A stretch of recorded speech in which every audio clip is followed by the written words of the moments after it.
d'habitude commencer par une petite prière pour élever nos pensées vers Dieu, notre Créateur, et vers tous ces bons esprits qui nous envoient pour nous aider et qui demandent de nous que juste cet effort d'aller vers le bien, d'aller vers le bon, vers l'étude, et donc de nous rapprocher d'eux et de mieux pouvoir sentir leur intuition, leur inspiration pour nous aider à traverser les moments difficiles de notre vie et les épreuves naturelles qu'elles présentent. Voilà. Donc, je vous ai affiché le programme. Vous voyez que le 4 janvier, ben, c'est aujourd'hui. On commence par le premier thème, premier module, Introduction à l'étude du spiritisme.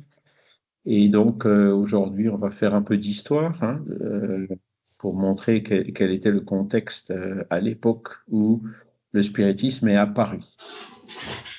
Il y a aussi des antécédents, puisque comme les phénomènes liés au spiritisme, les phénomènes de la médiumnité, par exemple, ben, ce sont des phénomènes naturels. Ben, ils existent depuis que la nature existe.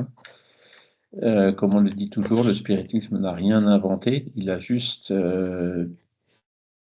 réalisé une étude sérieuse et rationnelle de ces phénomènes pour essayer d'en dégager ben, toutes les conséquences, notamment toute la philosophie spirit qui découle de ces phénomènes.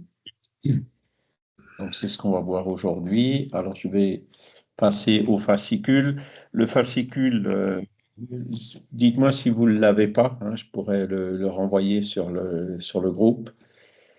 Si vous préférez en PDF, ben il est distribué gratuitement. Si vous le voulez imprimer, bon, ça coûte le prix de l'impression d'un livre.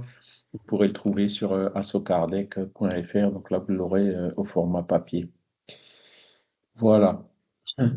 Donc, on va voir le contexte historique du 19e, du 18e et du 19e siècle en Europe. On va revenir un peu avant, puisque le départ du spiritisme, enfin le redépart, si on peut dire comme ça, c'était les phénomènes de Hightsville aux États-Unis en 1848. C'est la fameuse maison hantée des sœurs Fox, qui avait fait l'objet à l'époque de tout un ramdam. Ça a été très médiatisé comme nos frères américains en ont l'habitude.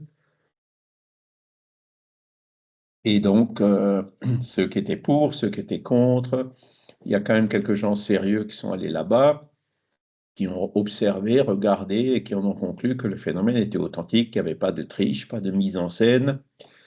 Et donc, alors que d'autres étaient farouchement opposés, combattaient violemment ces phénomènes. Donc, c'est en fait ce ramdam, cette polémique qui était le point de départ de cette redécouverte de ces phénomènes, puisqu'ils ont toujours existé, et donc qui s'est propagé dans le monde entier, y compris en France, où au début des années 1850, on a eu ce qu'on appelle la mode des tables tournantes et des tables dansantes. Et voilà, donc ça s'est produit en 1848 et, à Hightsville et 1850, donc c'est quand le phénomène a commencé à se propager en France.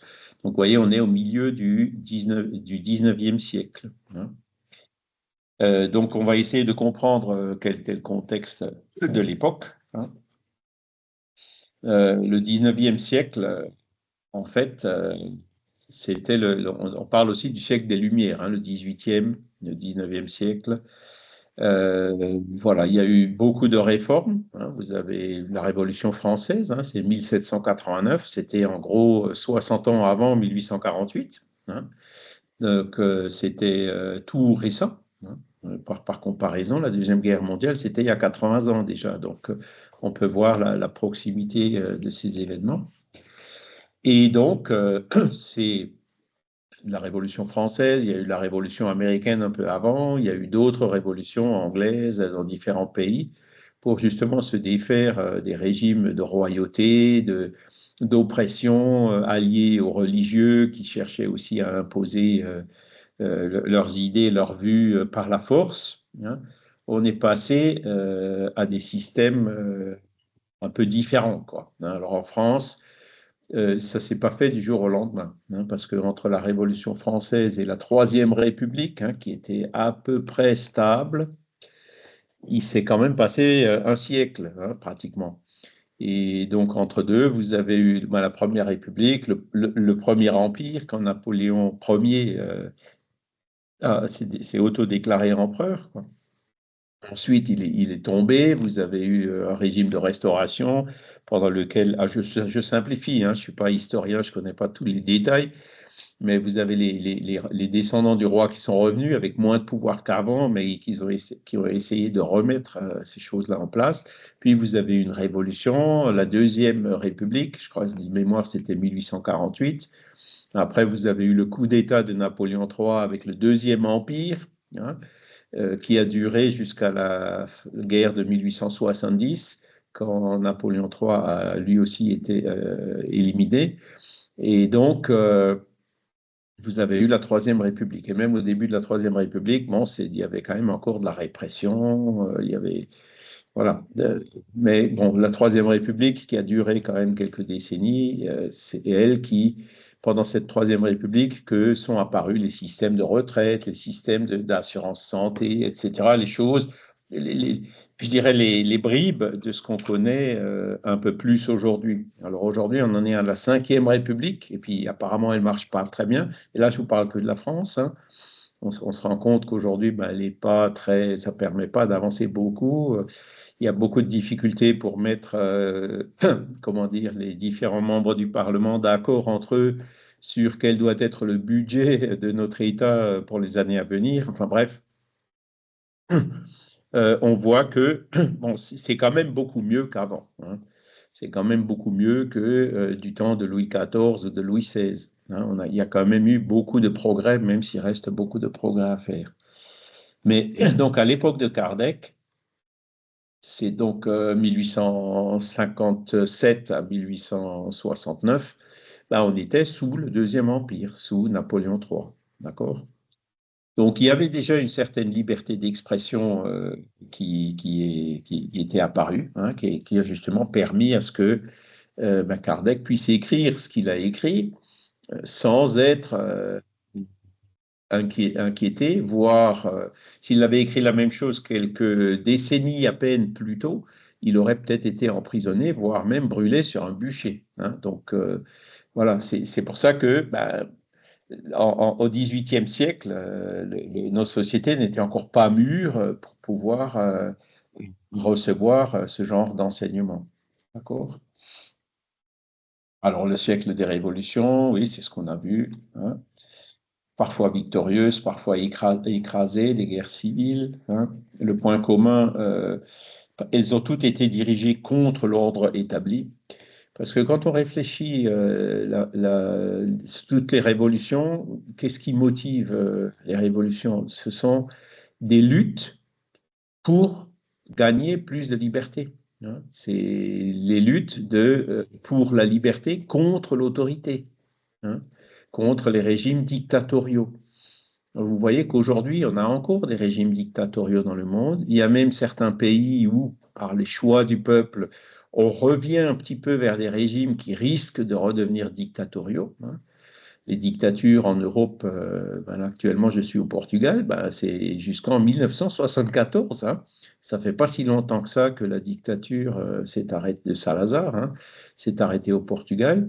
Et c'est à peu près la même chose pour l'Espagne où il y avait la dictature franquiste, hein. Et donc, là aussi, ben, il y a eu des révolutions pour faire chuter les dictateurs.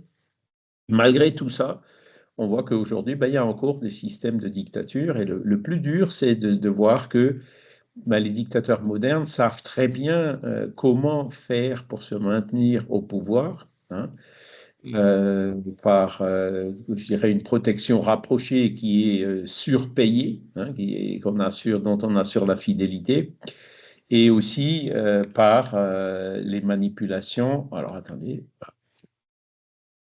par les manipulations de la population, hein, en distillant des mensonges et tout, sachant que il y a encore une bonne partie de la population qui, je ne veux pas dire croient à tout ce qu'on dit, mais qui sont relativement crédules et qu'on peut assez facilement tromper avec de fausses informations. Hein, c'est tout ça. Ben, donc on voit que, in fine, le remède à tout cela, ben, à long terme, hein, puisque ça, ce sera très difficile de surmonter ces régimes-là, ben, c'est l'éducation. L'éducation, que les personnes apprennent le discernement, connaissent un peu mieux ce qui est bien et ce qui n'est pas bien, etc.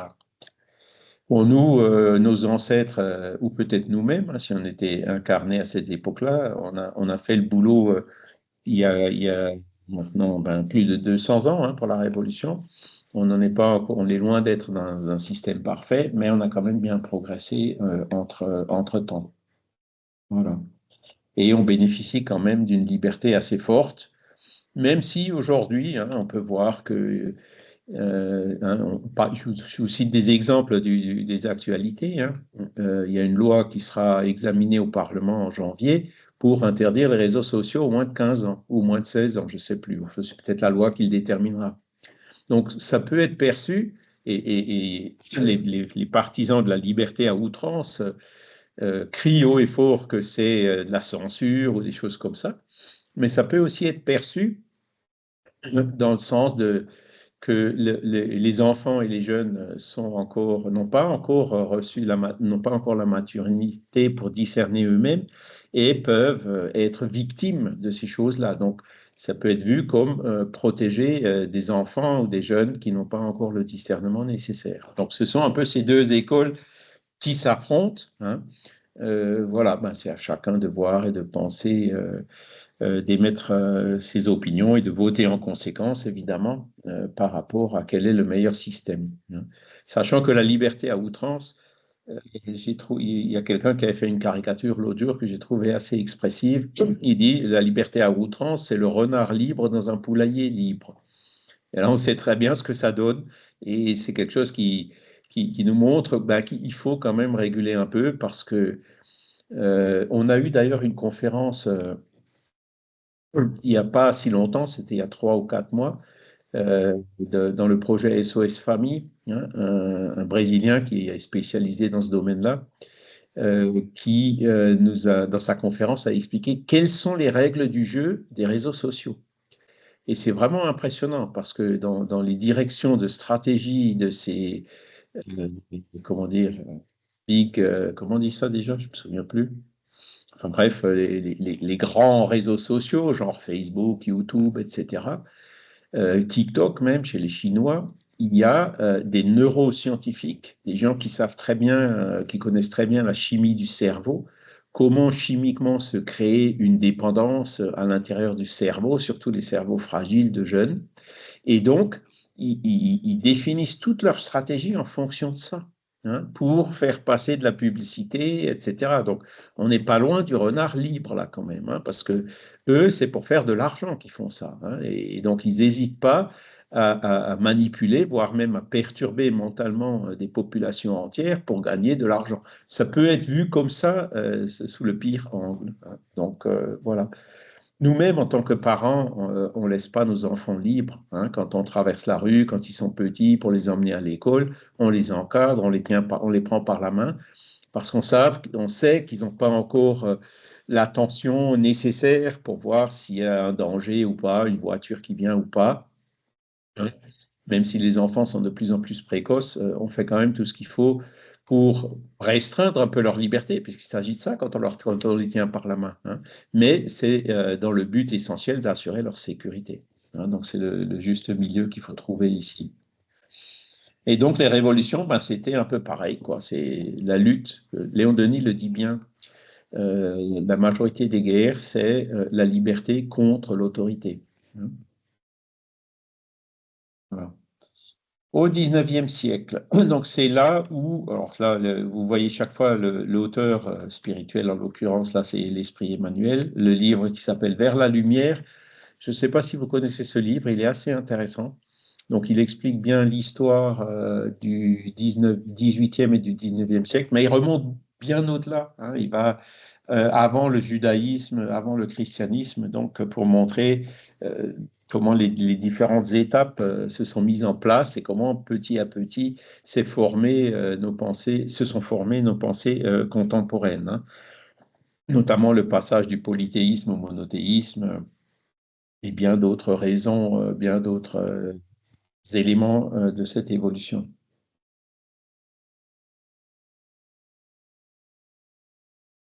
Donc, Alan Kardec, il a choisi, enfin, il s'est réincarné en 1804, hein, donc au début du 19e, et donc,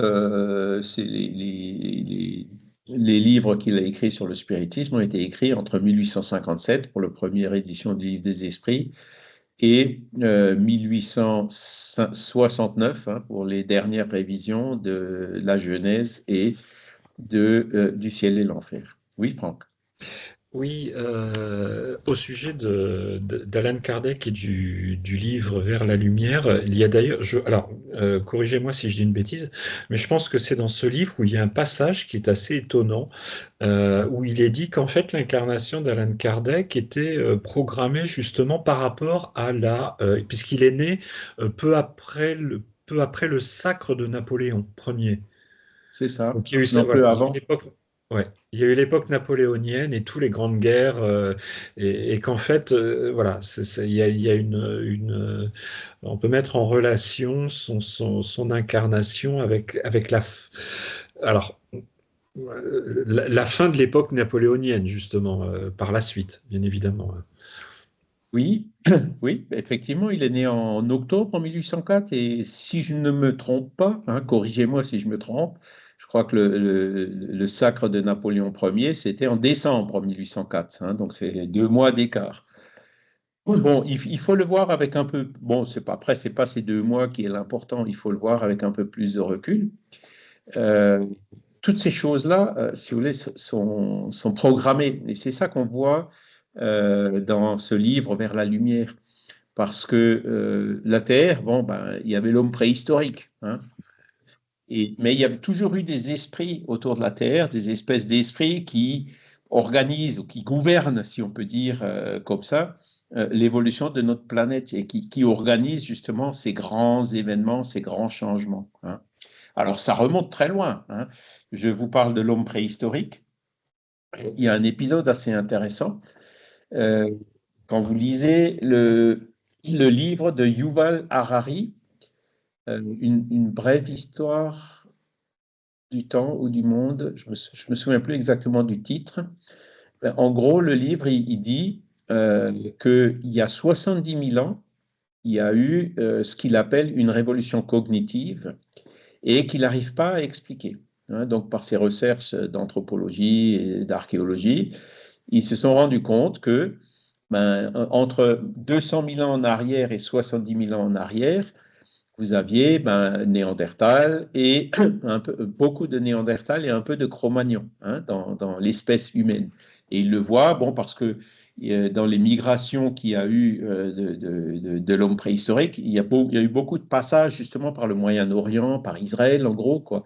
Et c'est pour ça que c'est en synthétisant toutes ces observations d'archéologiques, tel site il a tel âge, tel site il a tel âge, tel site il a tel âge, enfin je vous passe les détails, qui s'est rendu compte que ben, de moins de 100 000 ans jusqu'à moins 70 000 ans, Néandertal était dominant, hein, et que d'un coup, il y a à peu près 70 000 ans, en très peu de temps, donc 1000 ans, ce qui est rien sur 100 000 ans, quoi, c'est un an sur 100 ans, quoi, hein, il y a eu un changement qui a été tellement radical que Cro-Magnon s'est mis à dominer dans l'espèce humaine au point de faire disparaître Néandertal.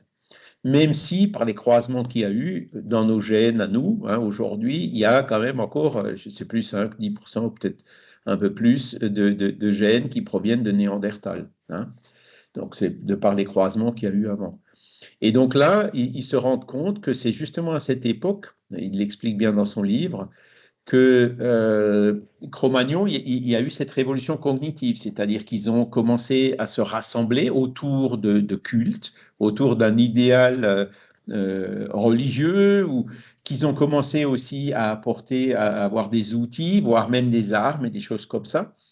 Et donc, même que Cro-Magnon était moins fort physiquement que Néandertal, Le fait de s'unir et d'avoir des armes a fait que il a dominé Cro-Magnon. Alors, la grande question que se posent les anthropologues, c'est comment ça se fait que Cro-Magnon n'est pas néandertal, il ait acquis toute cette révolution culturelle, comme il l'appelle, en à peine 1000 ans. Hein, et ils ne comprennent pas comment ça s'est passé. Ça, vous ne le trouverez pas dans Vers la lumière, hein, parce que le livre de Yuval Harari et il date d'il y a quelques décennies, donc il est beaucoup plus contemporain que Vers la lumière.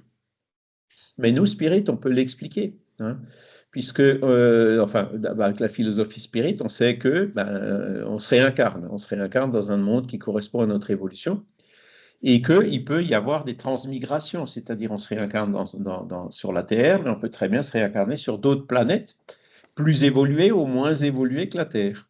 Et ce qui s'est passé, ce qui peut expliquer cette révolution cognitive, c'est que justement à l'époque où il y a moins 70 000 ans, les gouverneurs, entre guillemets, les esprits qui gouvernent la planète, ont dit, maintenant, l'humanité de l'époque est mûre pour un changement.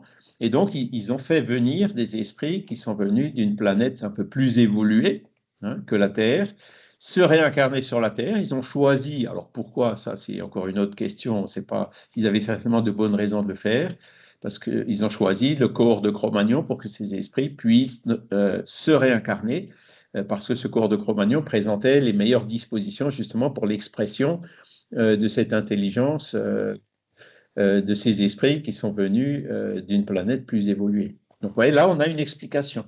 On peut, là, voilà ce qui peut expliquer cette révolution cognitive.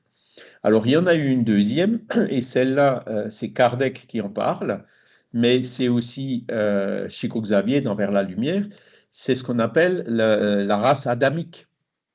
Donc, ça vient de ce mythe enfin, de l'Église, hein, qui dit avec l'humanité a commencé par Adam et Ève. Hein. Bon, donc c'est imagé, hein, parce que évidemment, Adam et Ève, ils ont eu deux enfants. Ensuite, il y en a un qui a tué l'autre. Et après, comment s'est fait la reproduction à partir de qu'il n'y avait qu'un seul garçon, quoi. Mais très vite, en lisant les textes, on voit que ils sont allés à tel endroit, il y avait déjà une ville. Donc, il n'y avait pas que Adam et Ève. S'il y a une ville, c'est qu'il y avait déjà d'autres habitants. Enfin, bon, je ne vais pas revenir sur les incohérences de cette histoire, mais c'est au niveau symbolique, clairement. Donc, c'est ce que Kardec et Emmanuel expliquent. La race adamique, c'est aussi des esprits qui sont venus d'une autre planète plus évoluée que la Terre. Ils sont venus il y a à peu près 10-15 000 ans pour nous aider, nous, enfin moi je m'y inclus, hein, les Cro-Magnons, à sortir des cavernes. Et donc ils sont venus avec l'intelligence qui explique les Védas, qui explique les pyramides, qui explique les Atlantes, qui explique cette révolution culturelle qui a eu il y a entre 10 et 15 000 ans. Oui, Franck? Alors Didier, Noureddine, Jackie, n'hésitez pas à intervenir, à poser des questions. Il faut que le cours soit dynamique. S'il y a des choses qui vous choquent, n'hésitez pas à le dire. Alors Franck, Oui, vas-y. c'est un point intéressant, ça, effectivement, parce que si on lit la Genèse de manière littérale, c'est vrai que ça nous paraît complètement surréaliste. L'histoire de la Genèse, c'est aussi la reprise de mythes précédents, de Mésopotamie, de choses comme ça. Mais dans le premier texte de la Genèse, l'humanité, elle est clairement créée. Hein. Donc, l'histoire d'Adam et Ève, ça vient après. C'est dans un deuxième temps, où là, clairement, ça parle d'autre chose. Donc, on ne peut pas du tout prendre ce texte d'Adam et Ève du Jardin d'Éden comme étant quelque chose de littéral, puisque effectivement, dans dans le texte précédent, c'est marqué que l'humanité a été créée, je ne sais plus, le quatrième, cinquième jour, peu importe.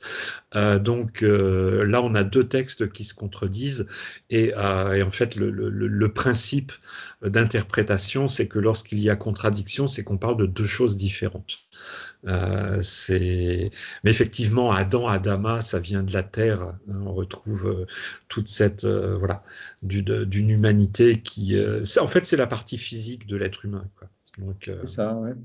Et puis, euh, c'est beaucoup plus clairement exprimé en hébreu d'ailleurs que dans les traductions. Mais bon. C'est ça, hein, comme quand il dit l'humanité s'est fait en 5 jours. À l'époque, le même mot était utilisé pour jour et période ou ère, tu vois. Oui, Donc, oui, si on oui. parle de 5 ères, ben, l'ère Oui, primaire, secondaire, tertiaire, telles qu'elles sont définies aujourd'hui, c'est ouais. beaucoup plus que cinq D'ailleurs, jours. ce qui est intéressant, c'est quand on prend le texte, quand il parle de ces fameux jours, c'est il fut nuit, il fut matin. Bah non, un jour, c'est du matin à la nuit. Donc là, c'est il fut nuit, il fut matin. Donc voilà, on sent qu'en fait, le texte raconte autre chose.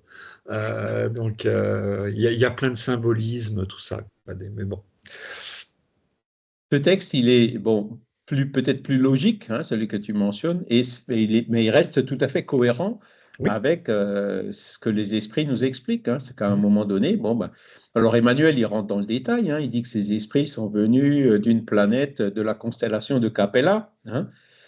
Et donc, ils ont été, entre guillemets, bannis, alors c'est l'expression qu'il emploie, si je me rappelle bien, de leur planète. Pourquoi? Parce que leur planète, elle est passée, elle évolue aussi, et puis eux, comme ils étaient un peu en retard par rapport à l'évolution de cette planète, on leur a dit, bon, ben, allez donc sur une planète autour du Soleil, hein, pour aider les humains qui sont là-bas à sortir des cavernes, hein.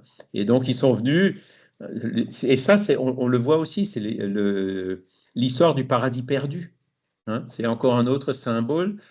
Ils étaient dans un monde plus évolué, ils sont venus pour nous aider à sortir des cavernes dans un monde qui était beaucoup plus primitif. Mais ils sont venus en même temps pour apporter l'intelligence, pour apporter, bon, on voit les traditions égyptiennes, etc. Alors, qu'est-ce qu'ils sont devenus entre-temps? Ben, ils sont certainement retournés dans un monde meilleur, hein, puisque, voilà, mais ils sont venus nous apporter des éléments fondamentaux, la Grèce, la philosophie, enfin, ouais, toutes ces choses qu'on a vues dans les derniers millénaires avant notre ère. Voilà. Et donc, vous voyez que c'est le même genre d'explication qui peut fonctionner, qui s'est répété, hein, à un niveau différent, évidemment, il y a 70 000 ans, quand il y a eu cette révolution cognitive. Donc, on voit que ben, il y a une évolution qui se fait de façon constante, hein, mais que des fois, il y a des sauts comme ça, hein, et ça, c'est justement ces gouverneurs de la planète qui les organisent pour accélérer un peu le développement d'une planète. Et ce qui s'est passé, pour en revenir à ta question, Franck, avec Alan Kardec et ce qu'on explique dans ce texte, c'est justement ça. Si Alan Kardec était né 50 ans plus tôt, qu'est-ce qui se serait passé? Il n'aurait pas eu la liberté d'expression qu'il a eue. Il aurait été condamné au bûcher par les religieux, hein. Ça n'aurait pas été possible, hein. Il n'y avait pas cette liberté qu'il a eue au milieu du 19e siècle pour écrire ce qu'il a écrit, hein. Ça aurait été trop tôt. Le spiritisme aurait été, enfin, les idées spirites auraient été écrasées à leur naissance.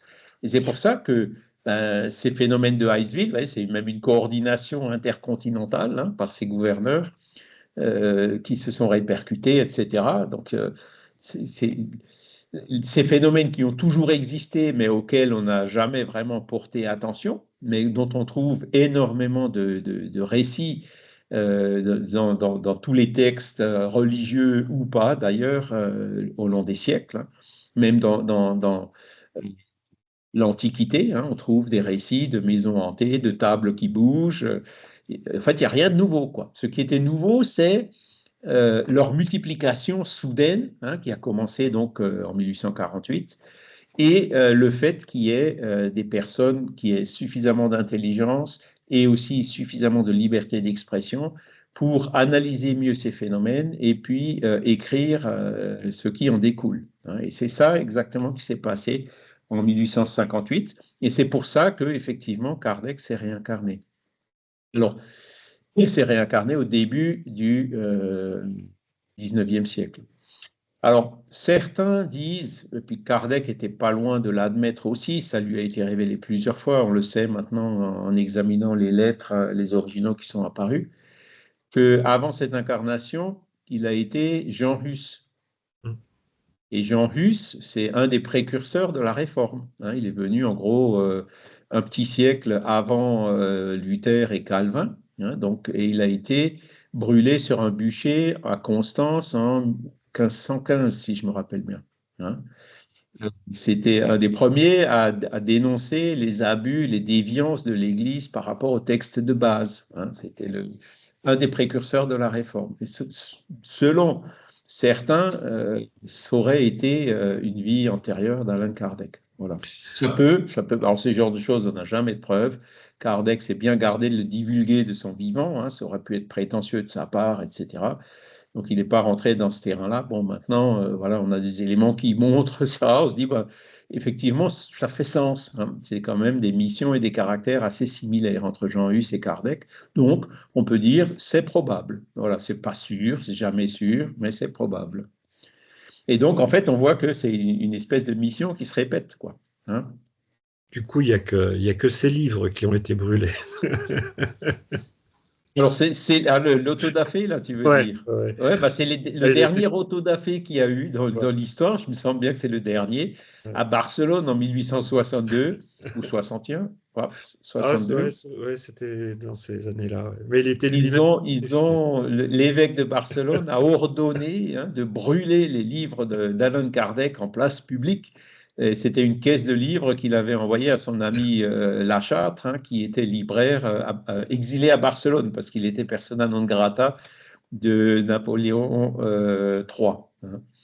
Et donc, apparemment, c'est le dernier autodafé. Et en fait, c'était un coup de pub magistral. Des esprits avaient prévenu Kardec, laisse faire, t'inquiète pas.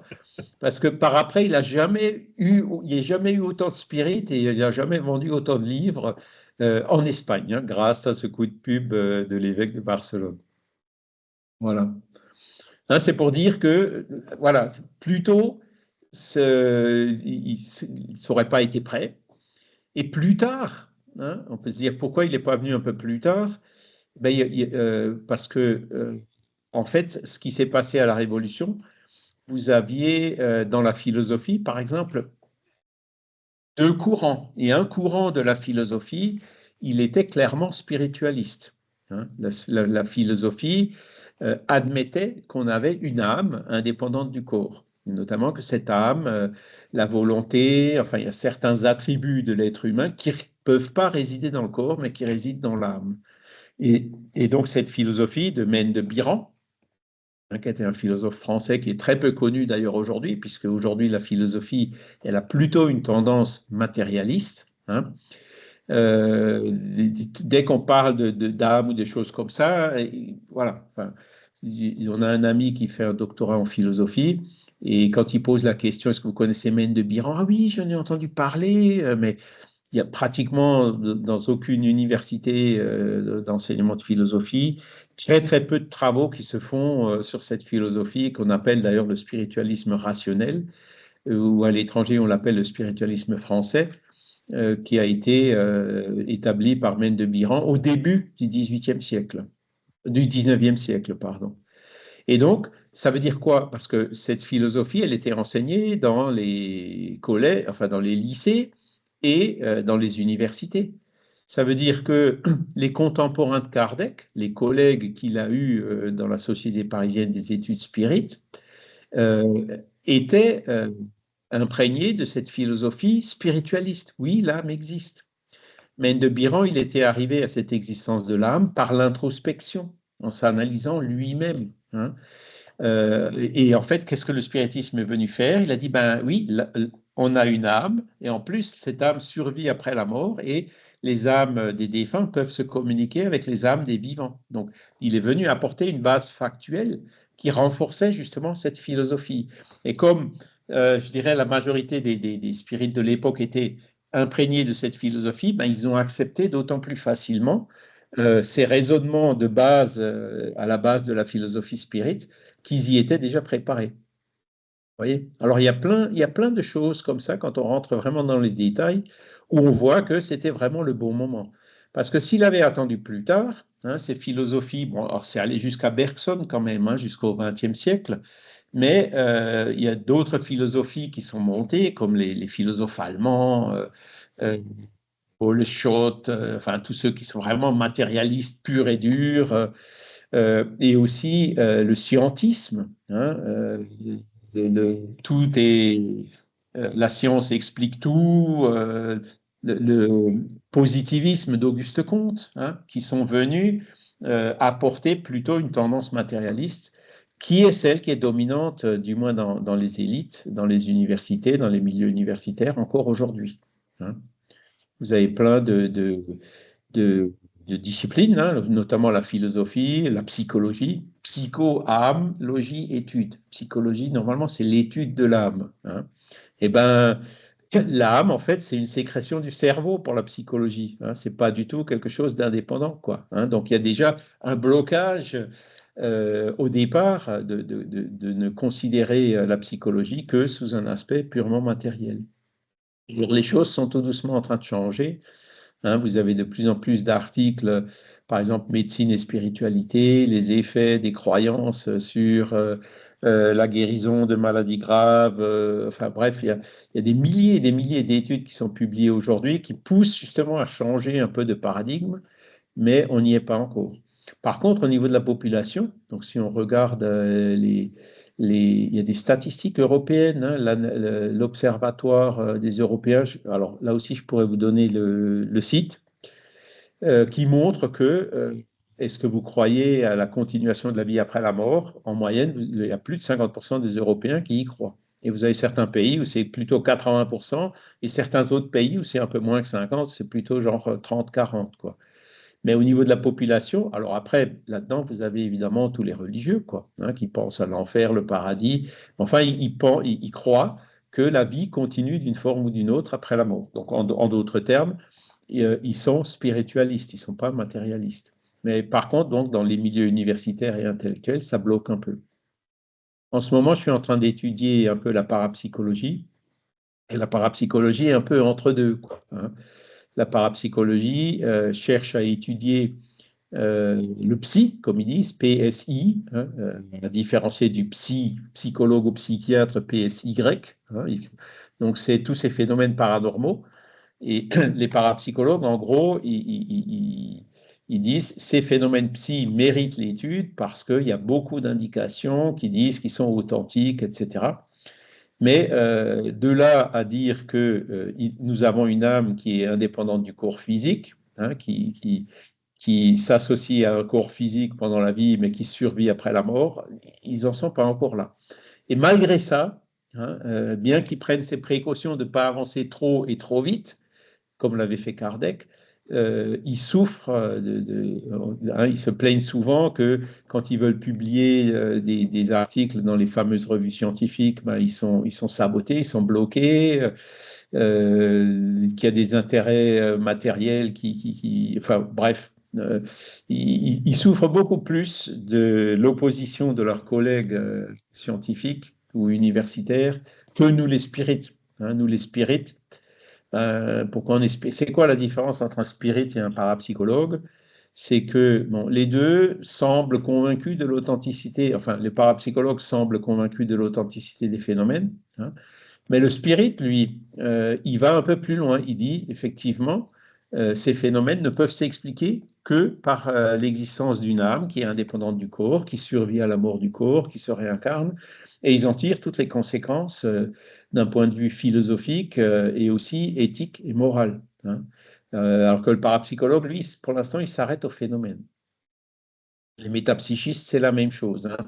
Charles Richet, vous lisez son traité de métapsychique, lui dit clairement, moi, j'étudie les faits. Aller plus loin, ça ne, c'est pas l'objet, c'est pas mon but, ça ne m'intéresse pas. Au moins, il est clair, il le dit, quoi. Alors que Kardec, lui, ben, il a vu la table qui bouge. Il a vu des tables qui bougent, puisque en 1855, comme il le dit bien dans les œuvres posthumes, il a dit, j'ai vu le phénomène. Alors, il avait le sens de l'observation, donc il voit qui sont les gens qui sont là, euh, comment ils sont assis, où est-ce qu'ils sont. Il se baissait, il regardait sous la table et tout. Il a très bien vu qu'il n'y avait pas de triche, pas de truc, pas de ficelle, pas de corde, pas de levier. Donc, il a tout de suite vu que le phénomène était authentique. Ce que les parapsychologues cherchent encore à démontrer aujourd'hui, 160 ans plus tard, lui, ben, après 3 ou 4 observations, il était convaincu. Hein. Et il est tout de suite allé plus loin. Il est passé à l'étape suivante. Il n'a pas passé sa vie à démontrer que le phénomène est réel. Hein. Et c'est ça qui fait la différence, en gros, entre le spirit et le parapsychologue. Oui, Franck? Oui, c'est vrai que les deux approches sont assez intéressantes. Ceci dit, étudier bon, l'hypothèse de l'existence de facultés, perception extrasensorielles qui sont souvent du domaine de la parapsychologie c'est une chose.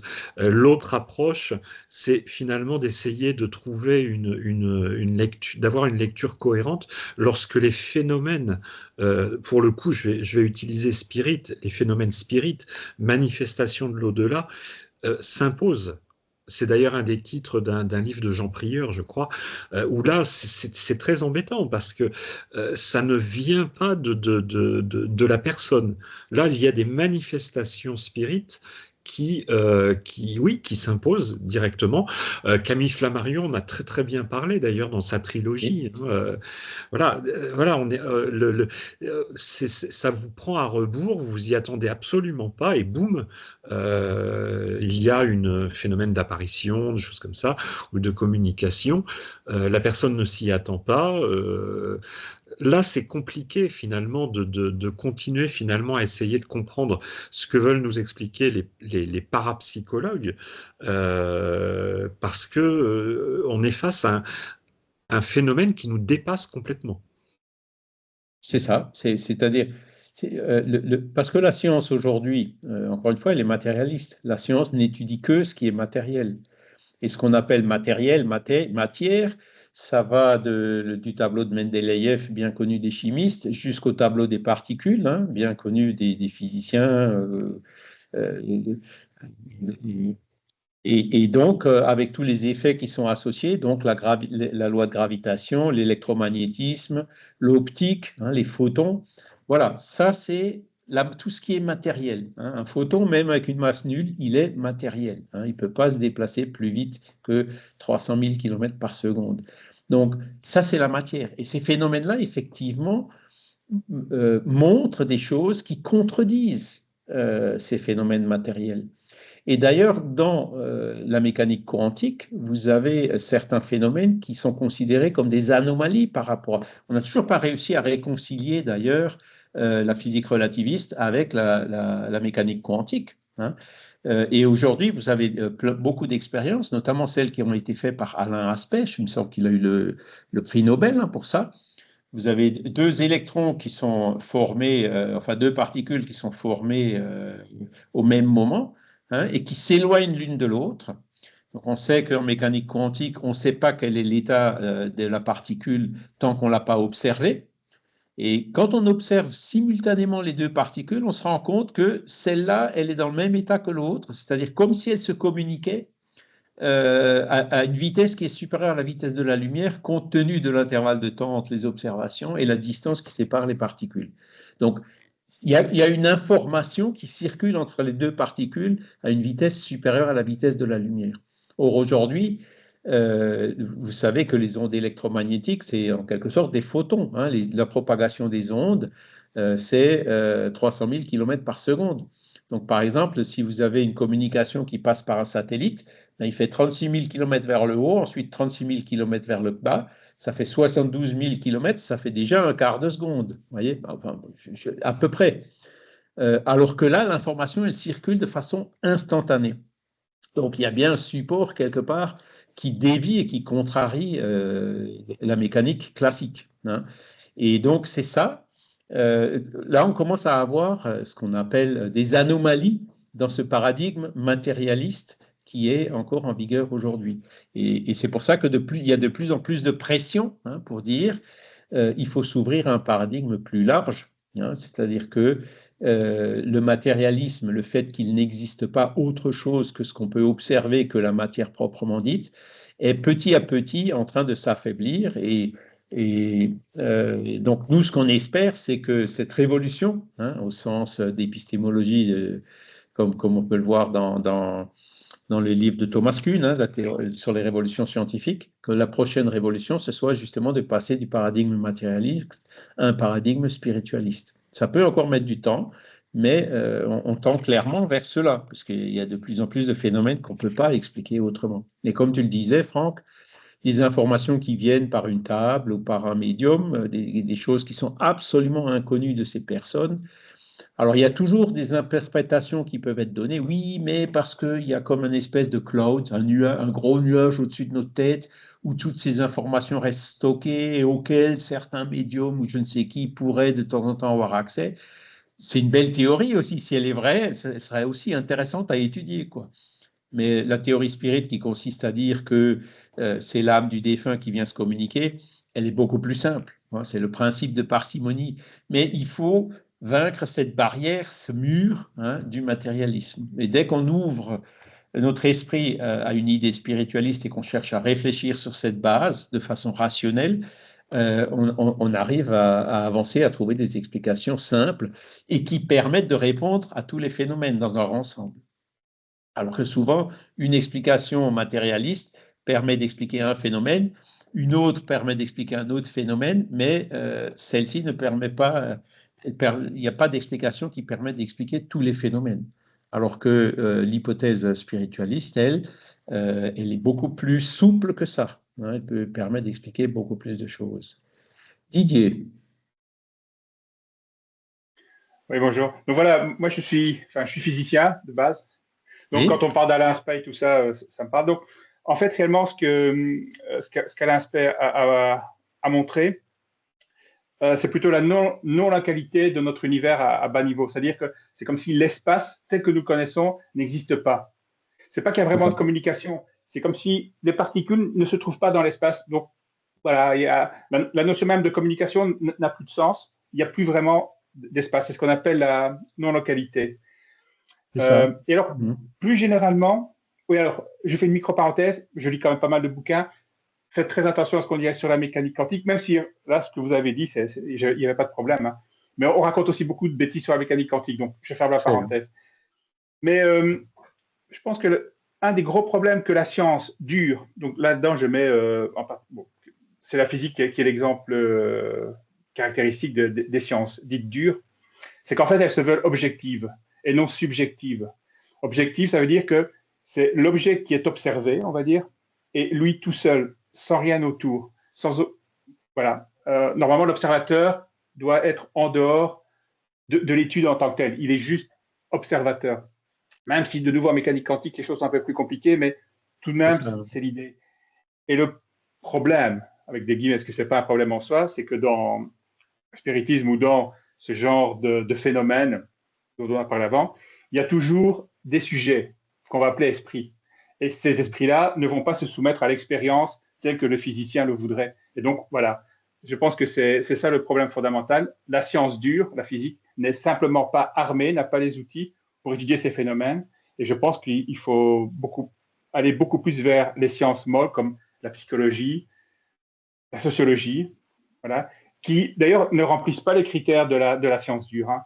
C'est ça, ouais. C'est toujours le grand combat entre les physiciens qui sont dans leur tour d'ivoire. Bon, j'en suis un aussi, donc je ne crache pas dans la soupe, c'est pas ça, mais qui regardons nos collègues des sciences dites molles avec un petit sourire en disant mais c'est pas sérieux quoi. Donc voilà, c'est tout ce que je voulais dire. Didier, en matière, dans le domaine quantique, est-ce que l'on pourrait remplacer plutôt le mot de communication par interaction?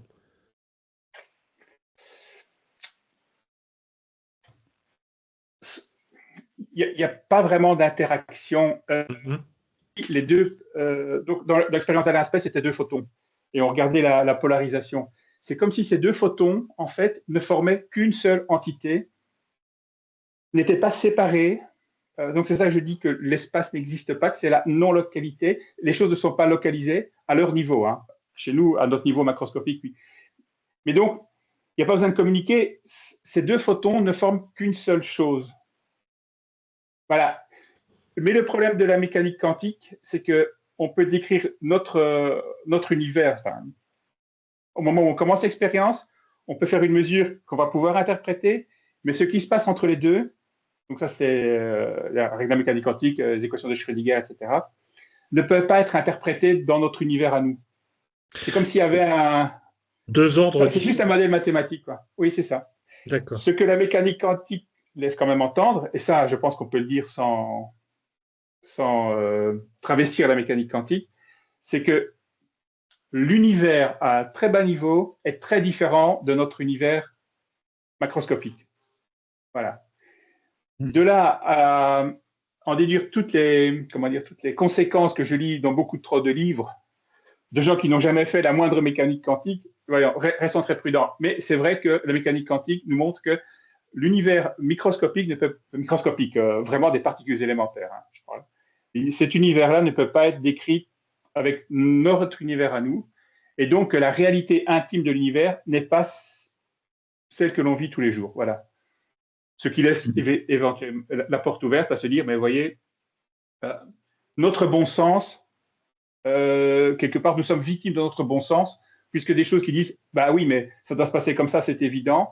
À bas niveau, ça ne se passe pas du tout comme ça. Donc voilà, ça c'est très intéressant. Mais la mécanique quantique ne reste qu'une théorie matérialiste, hein, purement matérialiste. Elle est tout à fait objective. Ouais, c'est ce que j'allais dire. On reste dans le matériel parce que quand on parle de quantique, les paquets de quanta, c'est de l'énergie. L'énergie, c'est de la matière. Donc, qui exerce enfin, qui est parfaitement maîtrisé, force, qui est parfaitement maîtrisé par la technologie. Sinon, s'il n'y avait pas de transistors, de cristaux liquides ou de LED, il n'y aurait pas, tu vois. Et là, la technologie utilise justement cette mécanique quantique de façon fiable enfin, voilà. Donc, on peut l'utiliser, même si on sait que c'est basé sur des probabilités, sur des comportements, comme le décrit à l'instant Didier, qui sont pas très intuitifs, quoi. En tout cas, on ne peut pas les déduire directement de l'observation de notre monde macroscopique.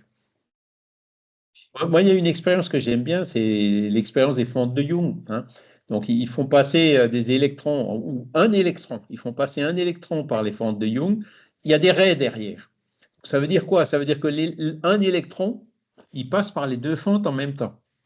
C'est quand même... C'est pourtant c'est comme une balle qui passe par deux buts en même temps, quoi. Mais surtout, il interagit avec lui-même. Parce que s'il passait par les deux fentes en même temps, on aurait deux tâches. Là, non, on a des fentes, donc il interagit avec lui-même. Mais de nouveau, ça montre que, parce que nous, dans notre idée, l'électron, c'est... Allez, même moi, quand j'y pense, l'électron, c'est quoi? C'est une petite bille, on va dire, un petit point. Et puis, il se déplace dans l'espace, et puis il passe par deux fentes. Déjà, c'est bizarre. Mais en fait, non, c'est même pas correct de dire ça comme ça. Ce qu'on sait, c'est qu'il y a, quand on va faire la description quantique de cette expérience-là, il y a un électron ici, il y a deux fentes, et il y a un écran là. Et tout ce qu'on va pouvoir faire, c'est dire qu'est-ce qu'on va observer sur l'écran à partir du point de départ. Mais ce qui se passe entre les deux, la mécanique quantique ne nous donne pas les moyens d'interpréter. Et ça n'a aucun sens pour nous, le résultat. Le résultat, pour un homme rationnel qui vit dans le monde macroscopique, ça n'a aucun sens. Mais c'est parfaitement bien prédit par la mécanique quantique. Alors, après ça, on essaie d'expliquer aux gens, mais c'est parce qu'il passe à travers les deux fentes, c'est parce qu'il interagit avec lui-même, mais dans notre univers à nous, ça n'a aucun sens. Oui. Donc, moi, je n'essaie plus d'interpréter ça. C'est parce que c'est aussi une onde, hein? Voilà, c'est ça, mais... C'est vrai qu'on est dans un autre ordre d'idées. Il y a quelques jours, j'écoutais une émission de vulgarisation scientifique où justement on parlait de physique quantique et on parlait de Schrödinger. Et je me suis aperçu en fait que j'avais très très mal compris l'histoire du chat de Schrödinger. Ouais. C'est beaucoup plus complexe que ça en fait. Et on est vraiment dans un autre ordre Et c'est pour ça que, tu vois, aujourd'hui, la mécanique classique, c'est quoi? C'est l'espace-temps, hein? On a 3 dimensions pour l'espace, une dimension pour le temps, hein? Et donc, c'est ça qui correspond justement à notre conception du monde macroscopique. Et c'est ça qui ne fonctionne pas dans la mécanique quantique. C'est-à-dire que c'est pour ça qu'on en arrive à dire que l'espace n'existe pas et aussi que le temps n'existe pas, tel que conçu dans la mécanique classique. Hein. Il existe évidemment pour nous, hein, on vieillit, moi j'ai 65 ans, bientôt 66, et je sais que ça ne va pas s'arrêter. Oui, le temps existe dans notre monde macroscopique, mais fondamentalement, il y a quelque chose de plus, quoi. Et ce qui est intéressant, c'est que quand on écoute les esprits maintenant, hein, on leur dit, qu'est-ce que vous pensez du temps? Ben, ils disent, chez nous, le temps, il n'est pas comme chez vous. Ils le disent clairement. Hein, ils disent la notion du temps n'est pas comme chez vous. Tu as une personne qui fait une EMI, expérience de mort imminente. Hein, elle va être en arrêt cardiaque pendant quelques secondes, au maximum quelques minutes, entre le temps qu'on la réanime. Et après, cette personne, elle te raconte des choses comme si elle avait passé 3, 4 jours, voire une semaine dans cette expérience, et pas juste quelques secondes. Donc là, on voit tout de suite, il y a eu la notion du temps dans le monde spirituel, où elle est allée, selon notre interprétation spirite, hein, pendant son arrêt cardiaque, ben, son âme s'est émancipée, elle est allée dans le monde spirituel, et en revenant, elle a gardé la mémoire de ce qu'elle a fait. La notion du temps dans le monde spirituel est complètement différente. C'est pas quelques secondes, hein, c'est beaucoup plus long. C'est plus en termes d'état, d'acquis, il y a des notions qui sont complètement différentes. Et si on veut rentrer, quand je parle de cette révolution de paradigme, hein, pour passer d'un paradigme matérialiste à un paradigme spiritualiste, mais ça inclut en fait toutes ces notions. Il y a vraiment des remises en cause profondes qu'on commence à sentir, qui commencent à pointer quand même, mais qui seront nécessaires pour qu'on puisse y accéder. Et Alors ça, Didier, si vous c'est êtes vrai que dans ce physicien, domaine, oui, vas-y ouais. Franck. C'est vrai que dans ce domaine, on en avait parlé, Charles, quand on avait traité du sommeil l'année dernière, pour le coup. Oui. C'est vrai qu'on observe les mêmes phénomènes. Lorsqu'on est sur quelqu'un qui est sous surveillance électroencéphalographique, on va voir au niveau du polygraphe des phases de sommeil paradoxal qui apparaissent, qui sont très, très. On sait quand ça débute, on sait quand ça se termine. C'est là où se produisent les rêves. Les rêves, ça peut être très, très, très bref. Et quand une personne va raconter son rêve, waouh, voilà. Il a La- pu faire tout ça en si peu de temps. Hein. oui, voilà, voilà, il y a cette plasticité de la notion du temps alors qui est liée à l'espace, sans doute, oui aussi, bien sûr. Mais entre la réalité du temps enfin, la nature du temps, j'allais dire, et sa perception, il semblerait que là, il y ait des. Il y avait Étienne Klein qui avait écrit un petit ouvrage assez sympa sur le temps, justement. Et, Il y a une autre étude qui est intéressante, celle de Régis Dutheil. Hein, donc lui, il était oui, aussi physicien, me semble-t-il, ouais, ou ouais. mathématicien. C'est lui ouais, Hein, qui avait l'univers élancé. superlumineux, ou l'univers superlumineux. Ensuite, il a écrit un deuxième livre avec sa fille, Oui. Brigitte Dutheil, qui s'appelle L'homme superlumineux. Et lui, donc, il est parti tout simplement, il a dit, je vais prendre l'hypothèse qu'il existe de la matière superlumineuse, c'est-à-dire des formes de matière qui ne sont pas limitées par la vitesse de la lumière, comme l'est la matière classique qu'on connaît. Et il en a déduit tout un tas de choses. Et il dit que dans ce monde, dans cet univers superlumineux, la notion du temps, donc ça découle de ces équations, elle est différente. Il y a une notion une forme du temps qui ressemble à la nôtre, et il y a une autre forme de temps qui est plus ce qu'il appelle le temps vécu. En gros, l'intégration entre le passé jusqu'au présent du temps. Et donc, c'est un peu, ça peut correspondre à un niveau d'évolution, ça peut correspondre à des notions un peu différentes du temps, tu vois. Et, et, et donc, avec ça, il a pu expliquer voilà, ben, l'histoire du tunnel hein, dans les expériences de mort imminente, retrouver certaines possibles explications à ce que racontent les expérienceurs. Alors effectivement, Didier a absolument raison. Là, on est dans le subjectif. Hein. Un phénomène médiumnique, c'est par essence un phénomène subjectif. Il y a des phénomènes médiumniques objectifs. Quand une table se soulève, c'est objectif. Maintenant, est-ce qu'on peut le répéter à volonté? C'est là où justement c'est intéressant de voir la parapsychologie, parce que les parapsychologues, en fait, ils ont des protocoles qui sont très sophistiqués, beaucoup plus sophistiqués que dans les sciences normales. Ils font vraiment attention. Parce que le parapsychologue s'est rendu compte, ben, il y a une élusivité des phénomènes. C'est-à-dire, plus on cherche à coincer le phénomène, plus, comme une anguille, il s'éloigne. Et ils se sont rendus compte aussi qu'il y a une influence du chercheur, de la personne qui fait des expériences. Si ceux qui font des expériences, qui y croient, ils ont beaucoup plus de résultats que ceux qui font des expériences alors qu'ils sont sceptiques. Et là, ils ont pas encore pris en compte un autre élément qui est l'influence des esprits qui sont là et qui participent au phénomène. Ça, ils n'en tiennent pas compte encore puisqu'ils n'en sont pas là. Hein. Mais ils vont forcément y arriver aussi un jour. Et c'est pour ça que ces phénomènes-là. Alors, personnellement, j'ai essayé de réfléchir comment est-ce qu'on peut expliquer l'élusivité des phénomènes. Hein. Tu vois, il y a une table qui bouge, et alors le gars, il vient, il met tous les instruments et tout, et d'un coup, ben, on manque de peau, la table, elle bouge plus. Tu vois. Bon, comment est-ce qu'on peut expliquer ça? Est-ce que c'est intentionnel de la part des esprits de mettre du sable, tu vois, de saboter les expériences ou... Bon, il doit certainement y avoir d'autres explications. J'ai pas réussi à expliquer cette élusivité d'un point de vue spirit. Il faudrait qu'on continue à réfléchir sur le sujet. Mais après, il y a la question qui est de dire, c'est subjectif, oui, mais est-ce que pour autant le subjectif n'existe pas? Bon, les psychologues, comme le disait Didier, travaillent dans le subjectif.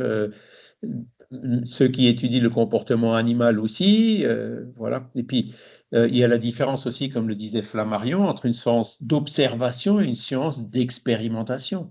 L'astronomie, c'est une science d'observation. L'éclipse, on est obligé d'attendre qu'elle se produise. On peut prévoir quand elle va se produire, mais l'explosion d'une supernova ou des phénomènes stellaires, on ne sait pas les prévoir, on ne sait pas les répéter non plus. On est obligé d'attendre qu'ils se produisent et de les observer.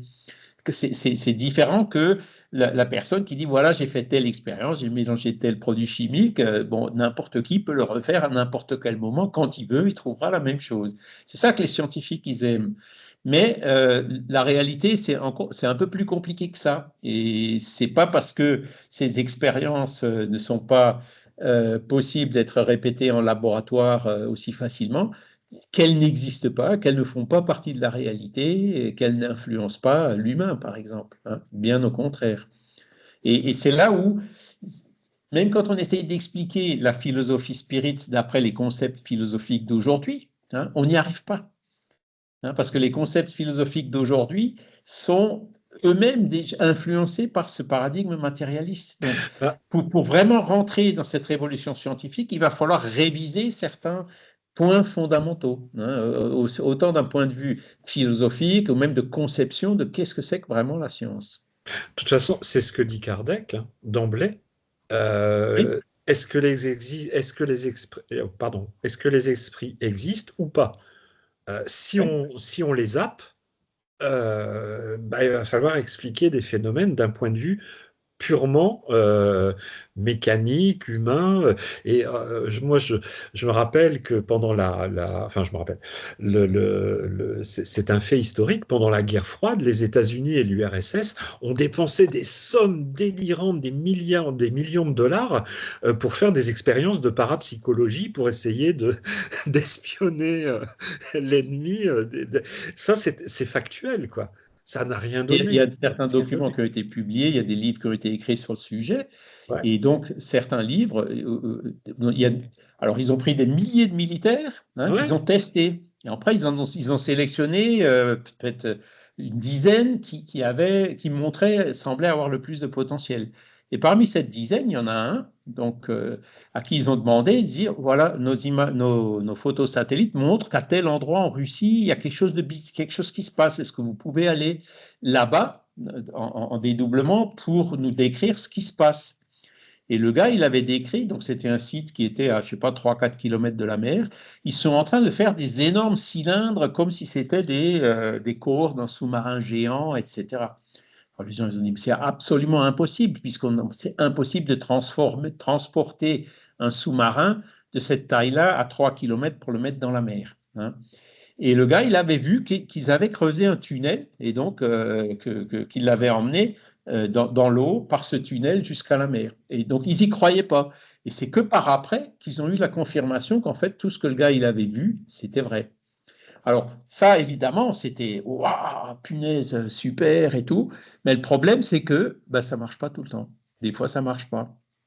Et la raison derrière ça, c'est ben, dans ce genre de phénomène, il y a des esprits. Et si les esprits veulent que ça marche, ça marchera. S'ils ne veulent pas que ça marche, ça ne marchera pas. D'accord? Donc, tout dépend de l'intention. Hein. Est-ce que l'intention, c'est de faire un monde meilleur ou est-ce que l'intention, c'est de dominer, de faire du fric ou des choses comme ça? Ben, l'attitude des esprits sera différente. Et c'est ça qu'ils n'ont pas encore compris. C'est pour ça qu'ils ont arrêté ces recherches. Ou pas. Hein. Peut-être qu'ils continuent encore en secret, on ne sait pas. Parce que ça ne marche pas sur demande, quand tu le veux, je veux que ça marche maintenant. Non, ben ça, c'est ça ne marchera pas comme ça, parce qu'il y a un facteur spirituel justement qu'il faut prendre en compte. C'est ce qui ressort un peu de ces rapports Stargate, NASA ou des Russes.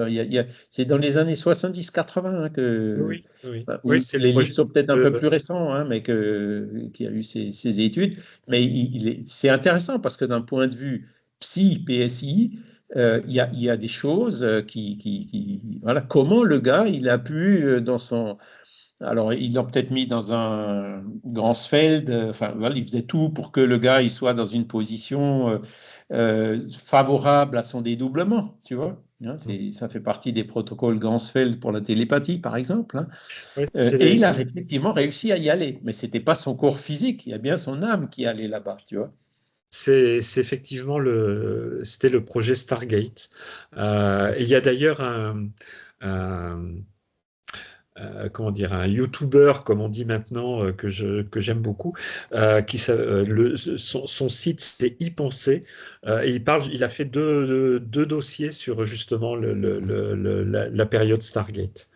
Il y a, Voilà, il commence, voilà, c'est super intéressant, mais voilà, voilà, il partait sur du principe que, alors à l'origine c'était une femme qui avait dit qu'elle avait des dons de voyance, et puis tout s'est mélangé, et c'est assez intéressant, quoi, mais voilà, ça a mobilisé énormément de gens. Bon, à la fin, c'était comme une peau de chagrin. Il restait plus grand monde, mais ça inclut des sommes folles, quoi.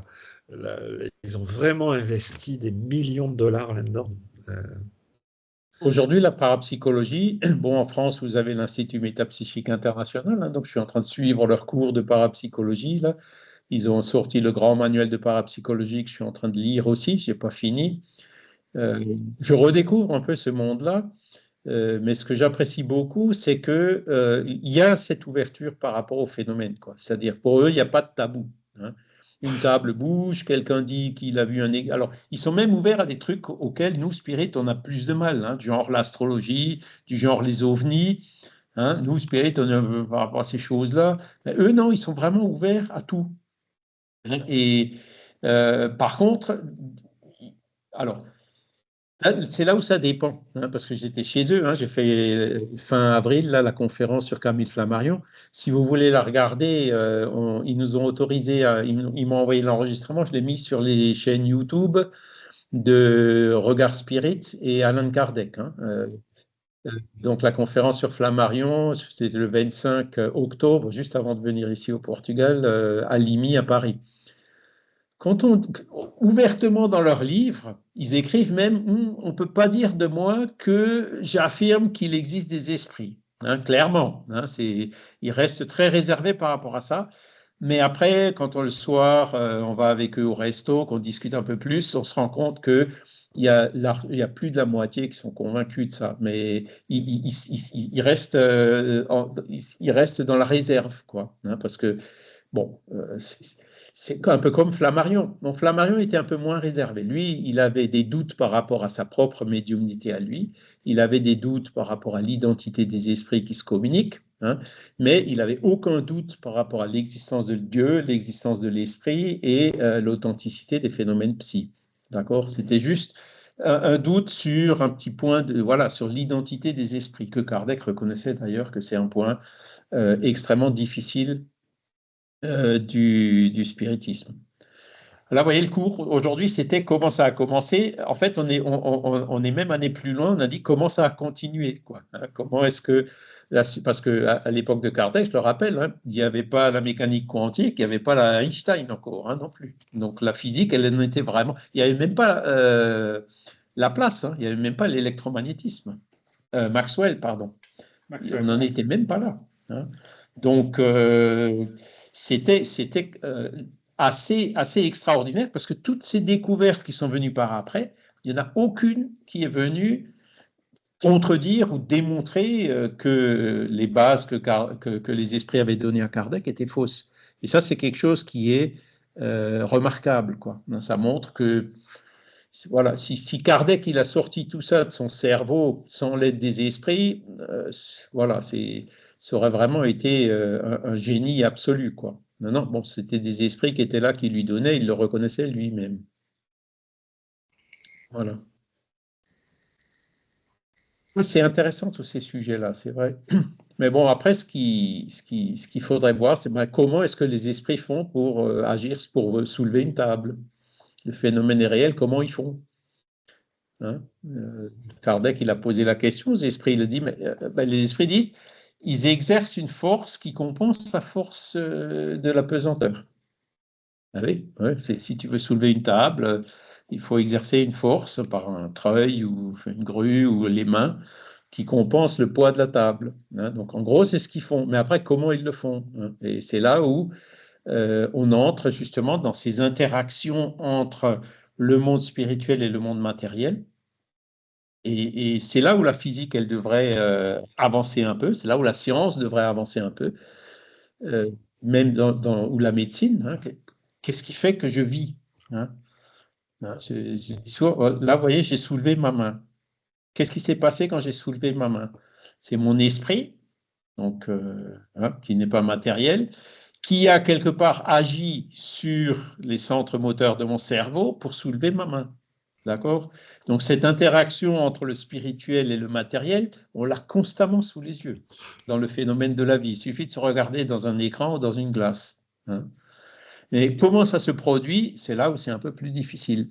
Hein. Donc vous avez bien quelques théories, hein, genre celle de Penrose et Hamerhoff, hein, qui parle de cette fameuse condensation de Bose-Einstein dans les nanostructures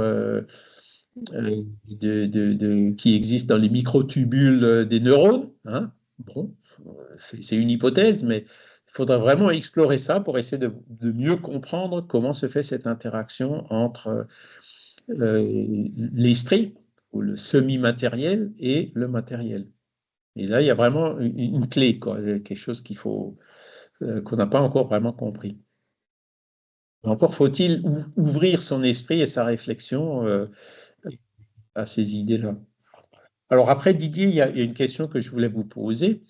Il y a certains auteurs comme Philippe Guillemot qui disent que comment dire, la mécanique quantique, enfin les lois qui gouvernent l'infiniment petit, s'appliquent aussi au macroscopique. Et notamment, il cite des phénomènes pour lesquels on n'arrive pas, on pense qu'ils sont déterministes, mais on n'arrive pas à les modéliser. Alors, par exemple, les phénomènes météorologiques, il y a tellement de paramètres, bon, on sait prévoir à 2, 3, 4 jours, mais pas plus. Après, ça devient très incertain. Ou alors, il dit aussi, et ça apparemment, d'après ce qu'il dit, d'après ce qu'il écrit, il l'a démontré, le billard. Hein, quand on tape sur une boule de billard, on arrive mathématiquement, en connaissant tous les paramètres, à calculer les trajectoires des 3-4 premières balles, mais après, on n'y arrive plus. Parce que le mathématicien, il dit, mais j'ai pas assez de données.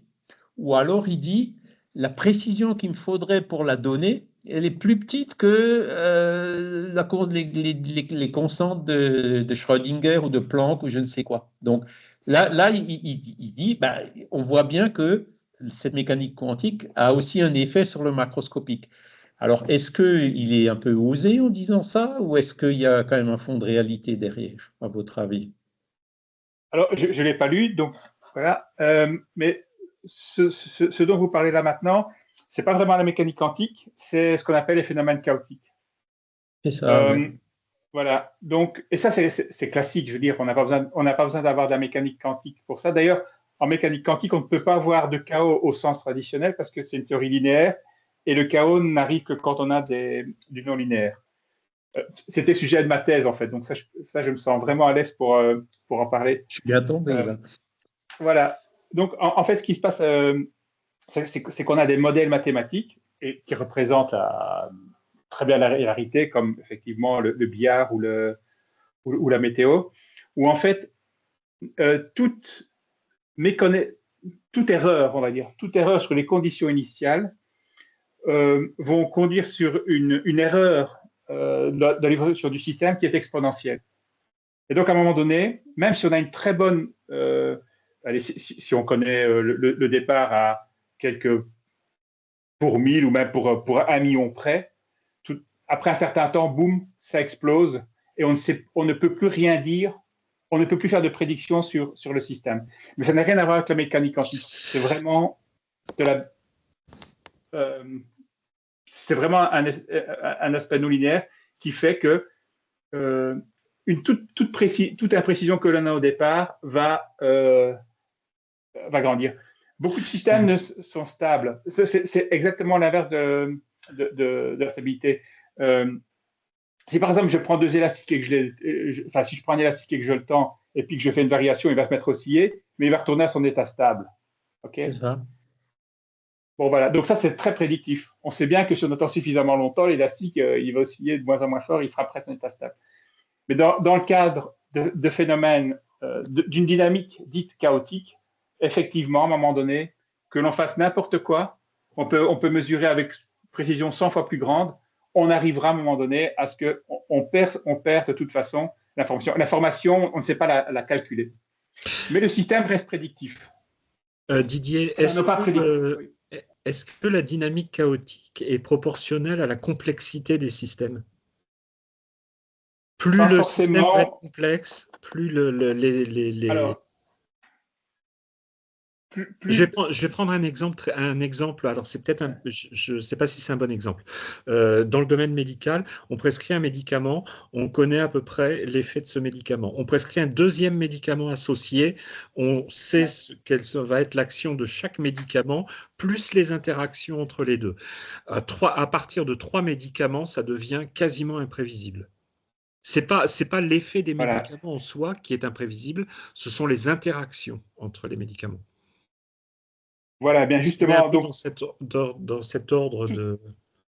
Tout à fait, tout à fait. Donc, comme j'ai dit tantôt, les systèmes chaotiques demandent du non linéaire. Le corps humain réagit de manière non linéaire aux médicaments. Dans un premier temps, c'est linéaire, mais après, ça devient non linéaire. Et donc, ce qui se passe, c'est que quand on en combine plusieurs, on peut avoir, dans certains cas, des interactions difficilement prévisibles. Ouais, et en plus de ça, il y a aussi l'autre problème, c'est que chaque corps est différent et réagit différemment. Donc, et la médecine ne veut pas prendre de risques non plus. Donc voilà, je pense effectivement. Et l'action aussi possible d'éléments qui ne sont pas de l'ordre du médicament. Je vais prendre un exemple tout simple. On connaît les effets de potentialisation du jus de pamplemousse sur certains médicaments. Ça paraît tout con, hein. Mais voilà, il y a. J'ai regardé c'était sur le Vidal dernièrement. Le jus de pamplemousse est déconseillé lors de la prise d'antihypertenseurs, par exemple, parce qu'en fait, ça va potentialiser les effets du médicament. Et là, on est dans un problème d'alimentation, tout simplement. Ça devient tout est lié, quoi. Ouais, ça devient très, très complexe, quoi. Mais Philippe Guillemont, si j'ai bien compris ce qu'il écrit, il dit, OK, je connais les données initiales avec une précision du millième ou du millionième. Quelle devrait être la précision pour que je puisse calculer la trajectoire des boules? Et il arrive à une précision qui est limitée par la pixelisation de l'univers, quoi, par les constantes quantiques fondamentales. Et donc il dit, il y a pas, on peut pas être déterministe à partir du moment où on bloque sur une incertitude comme ça. Enfin bon, vous voyez, alors c'est un petit peu éloigné du thème, mais vous voyez, aujourd'hui, en fait, on s'est éloigné, on ne s'est pas éloigné, parce qu'on a vu comment tout ça s'est venu. On va rentrer plus dans le détail dans les leçons suivantes, comment Kardec il avait procédé, qu'est-ce qu'il avait observé, qu'est-ce qu'il en a déduit, etc.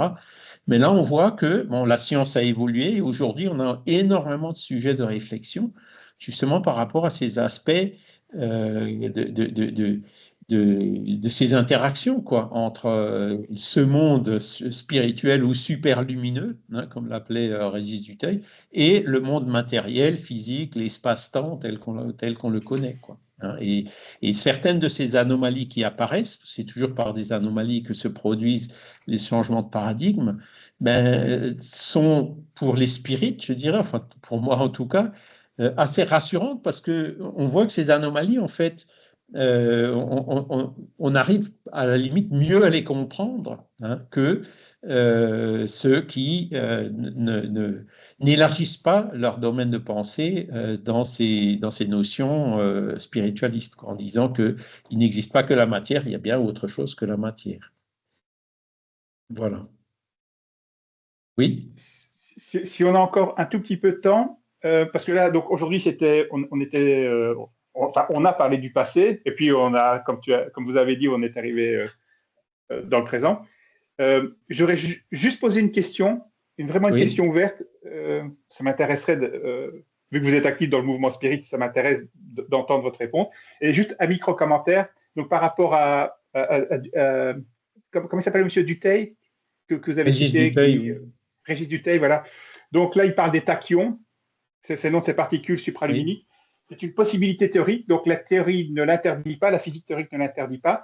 Il y a des gens qui ont essayé de les mesurer, mais on n'a rien trouvé pour l'instant. Donc ça reste extrêmement spéculatif, on va dire. Mais enfin, ce n'est pas interdit par la physique, ça je peux dire. Et alors maintenant, la vraie question, quand on lit, donc voilà, Kardec, c'était donc aux environs de 1850, donc ça fait 170 ans. Quand on le lit, on se dit, tiens, voilà, ça va prendre, entre guillemets, le mouvement spirit va prendre. Parce que voilà, je pense que dans les salons, certainement parisiens et peut-être dans les grandes villes en France, on en faisait, on faisait danser les tables, comme disait, il y avait les médiums, incorporation, plasmatique, etc. Donc, il y a eu vraiment, quelque chose, un élan très positif. Et puis, je ne vais pas dire que ça a tourné à rien. Nous sommes là, c'est bien la preuve qu'il y a encore quelque chose, mais c'est que le soufflet est fortement retombé.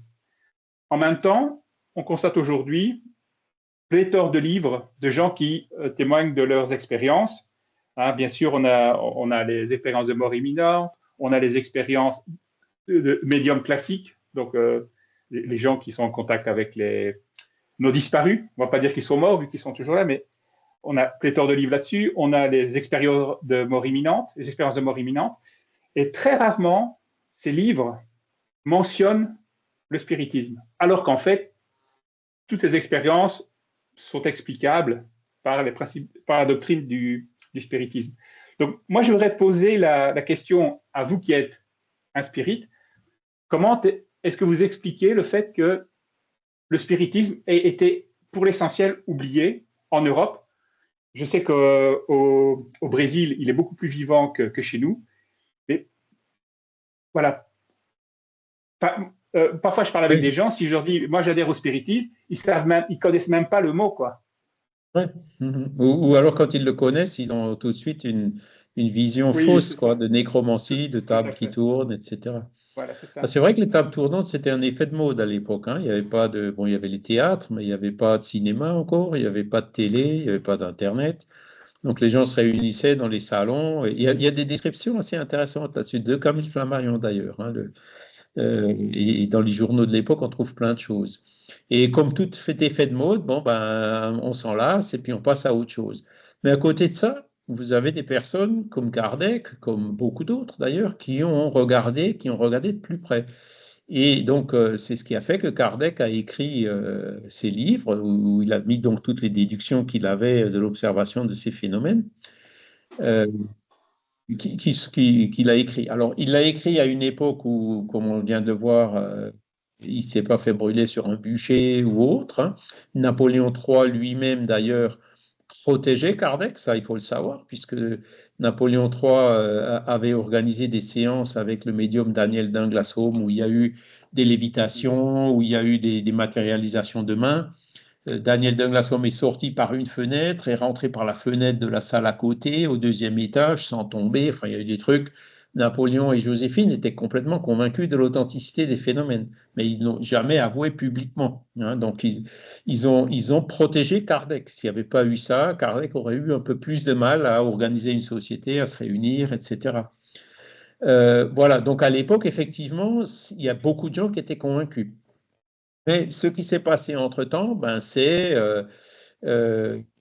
le scientisme, enfin, la science qui est partie en force, ce paradigme matérialiste qui est venu de façon plus forte, hein, les applications technologiques. Il y a eu la Première Guerre mondiale, il y a eu la Deuxième. Donc, jusque entre les deux guerres, le spiritisme était quand même assez fort encore en France, hein. Il y avait Léon Denis, Camille Flammarion, Gabriel Delanne, Jean Meyer et beaucoup d'autres, hein. C'est surtout après la Deuxième Guerre mondiale qu'il y a eu un déclin. Hein. Pourquoi? Ben parce que c'est l'industrialisation, les biens de consommation, la technologie qui ont occulté, je dirais, ces idées, les ont reléguées à un deuxième plan. C'est pour ça qu'on n'en a plus parlé.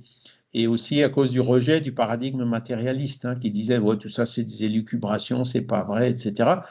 Moi j'ai quand même été éduqué comme ça. Hein. On m'a jamais dit que l'esprit existe. J'ai redécouvert toutes ces notions-là en lisant Kardec, hein, en disant tiens ben voilà, mais c'est pas dans l'école d'ingénieur qu'on m'a appris ça. Hein. Et donc aujourd'hui ces choses-là reviennent. Hein. C'est ce qu'on appelle toutes ces formes néo-spiritualistes, New Age. Qui sont d'ailleurs aussi fortement influencés par le consumérisme, hein, puisqu'il y a beaucoup de produits qui sont vendus, etc. Je dis toujours, les 68 heures ont appris à faire du business. Enfin bon, voilà. Mais aujourd'hui, on sent qu'il y a un retour de ces idées. Au Brésil, il y a le deuxième effet, c'est que nul n'est prophète en son pays. Hein, comme on dit, Kardec était français, bon, il est beaucoup plus admiré à l'étranger qu'en France. Bon, ça, c'est encore une autre chose. Et au Brésil, ben, il y a eu des circonstances différentes. Hein. Au Brésil, la culture est différente, les conditions sociales sont différentes. Le spiritisme a pris une tournure assez religieuse avec beaucoup d'actions caritatives, ce qui, pour le coup, a fait que la perception de la population par rapport au spiritisme était plutôt positive, parce que les spirites, c'est des gens qui aident, euh, qui prient, qui donnent des aliments à ceux qui ont faim, etc. Hein, avec des grands exemples comme Chico Xavier et d'autres. Donc tout ça, ça a contribué à cette connaissance du spiritisme, à ce développement du spiritisme au Brésil, qui aujourd'hui est un peu en train de redécliner. Hein. Pourquoi? Parce que c'est cette tournure religieuse qui a fait, qui était un des moteurs de l'essor du spiritisme au Brésil. Hein. Les gens, moi, ce qui m'a rassuré dans le spiritisme, c'est que j'ai pas été obligé de dénier ma foi catholique.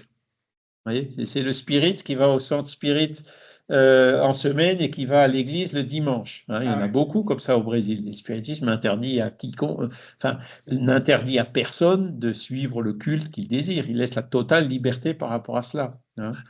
Et donc, ça a fonctionné au Brésil. Alors que chez nous, quand on aborde cet aspect religieux du spiritisme, ou même quand on parle de Jésus, ben les gens froncent les sourcils, quoi. Ils disent, maintenant, je suis sorti d'une religion, c'est pas pour rentrer dans une autre.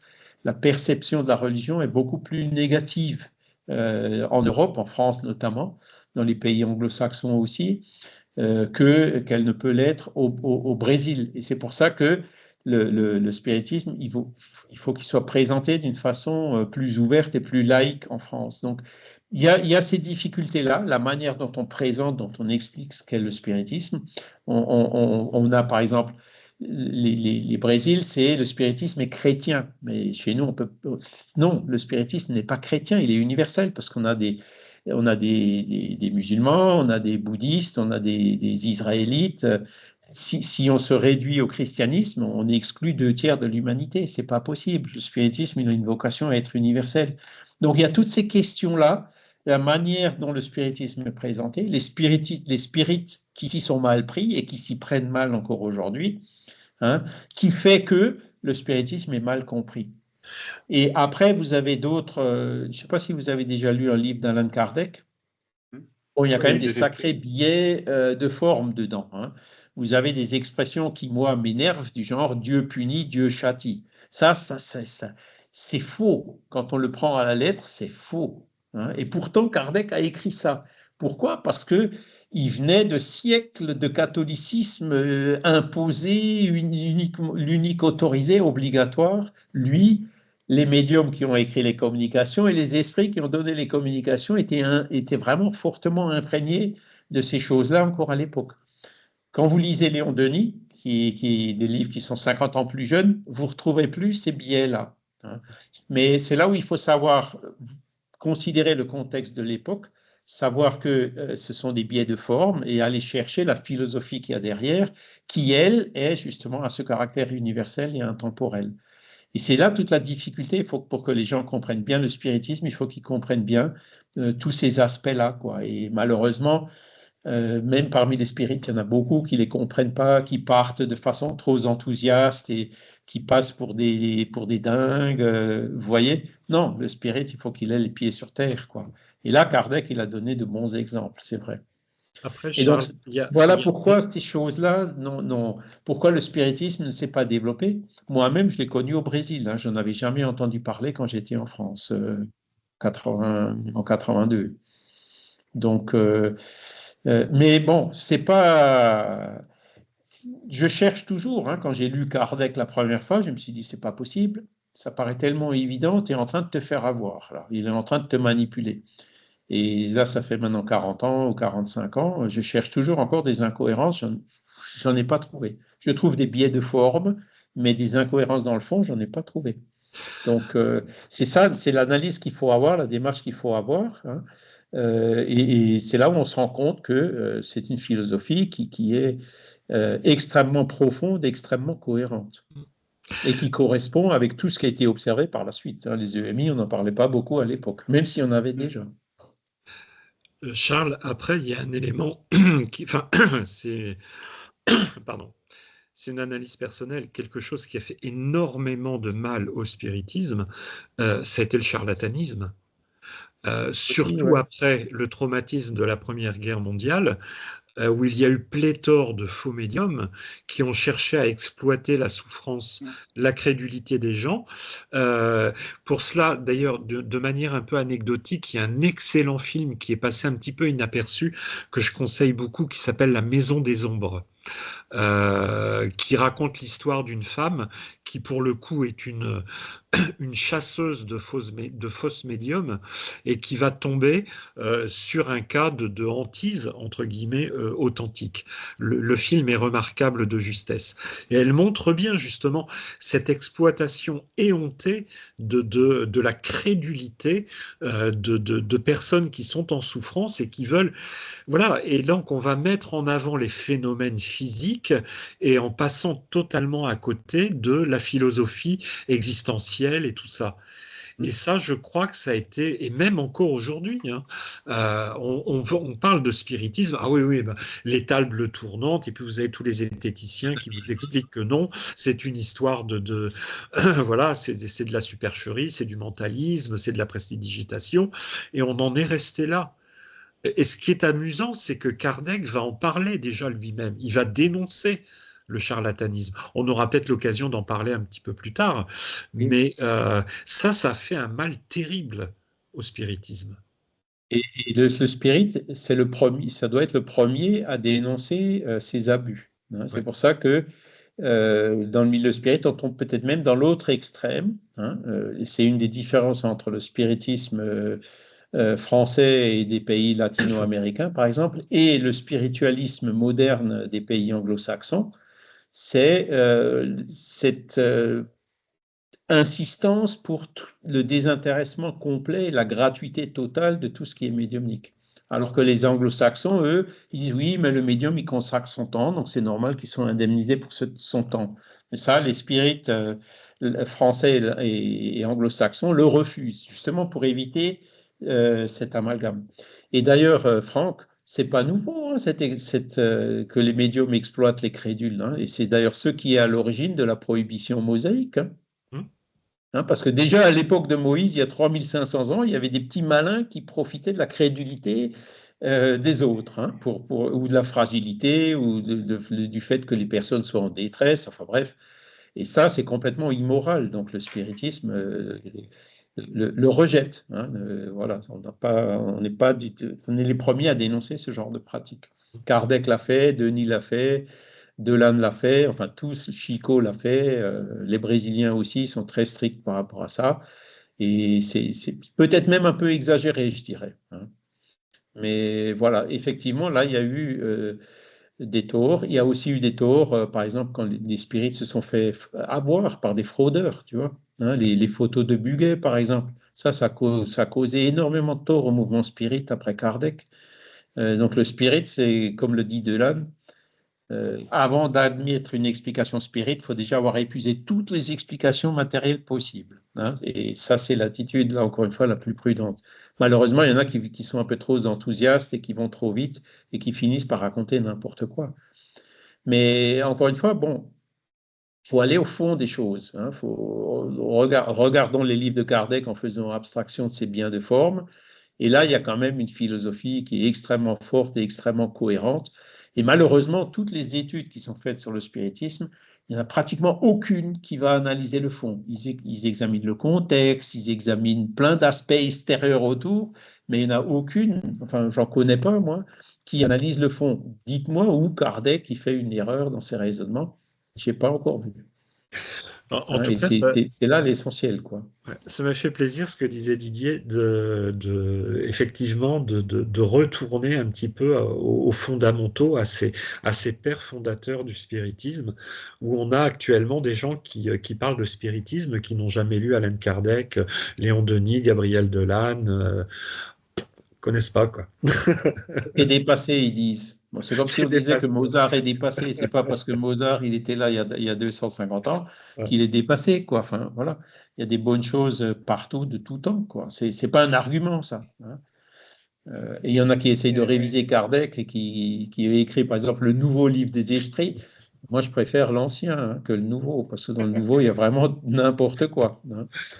Donc, c'est ça. Et Kardec a toujours dit, vous pouvez faire, faites mieux. Hein, il a été, moi, si vous me démontrez que je suis faux quelque part, je vais changer d'opinion, hein. Il a toujours été très ouvert. C'est d'ailleurs le critère de falsifiabilité qui est venu dans l'épistémologie que presque un siècle plus tard, hein.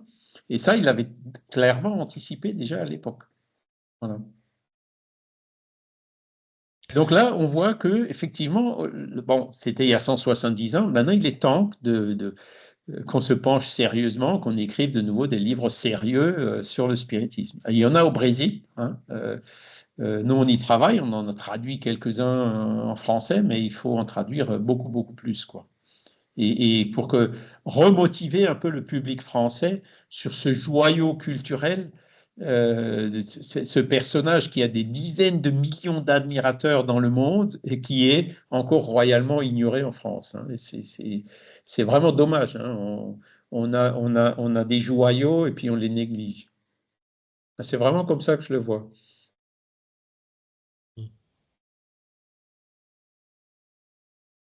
Voilà, alors j'ai abusé de votre temps, là il est déjà 8h42, enfin 9h42 chez vous, hein. Je Donc, pense que c'est nous qui avons bon, abusé du vôtre. non, non, ben au contraire, moi j'aime bien quand c'est dynamique, quand il y a avec les questions et tout, parce que voilà, ça enrichit considérablement quand même le cours et les réflexions, et puis ça m'aide aussi moi-même, quoi, hein, à avancer un peu sur les conceptions et sur les idées. Voilà.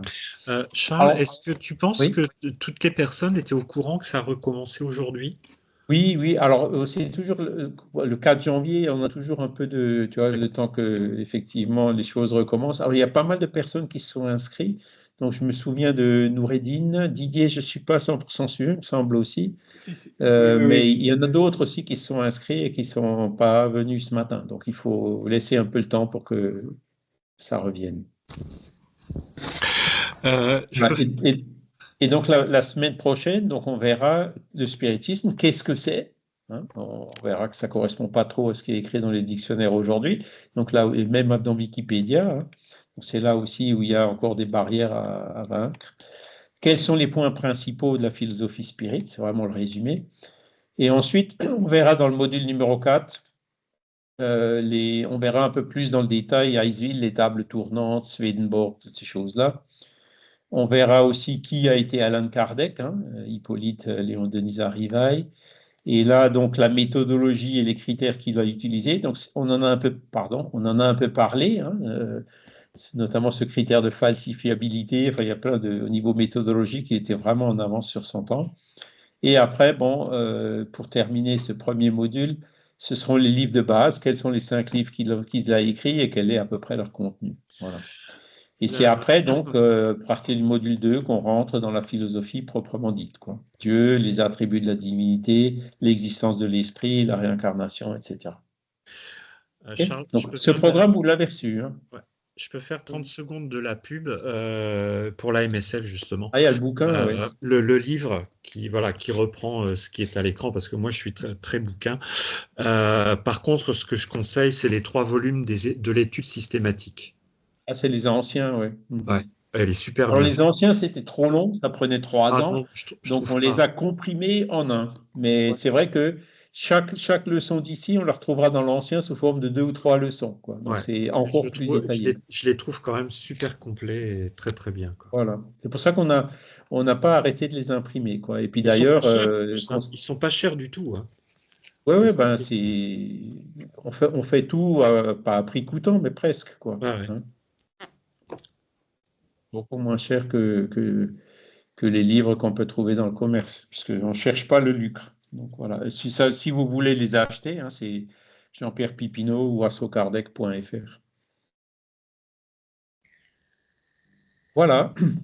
On va s'arrêter là pour aujourd'hui. Donc, on va remercier aussi les bons esprits qui étaient là avec nous pour nous orienter, pour orienter nos réflexions, nos échanges, que cela puisse nous aider à avancer. Le but essentiel étant que nous puissions avancer, devenir chaque jour un peu meilleurs et nous rapprocher chaque jour un peu plus de ce bonheur relatif auquel on peut accéder sur notre planète. Voilà, je vous remercie, je vous souhaite un excellent dimanche. Encore une fois, meilleurs vœux pour 2026. Et puis donc, ce sera un plaisir de vous revoir dimanche prochain. Merci. Merci beaucoup, Charles. Merci, Charles. Meilleurs vœux à tous également. Meilleurs vœux à tous bientôt. et à la semaine prochaine. Voilà, à la semaine prochaine.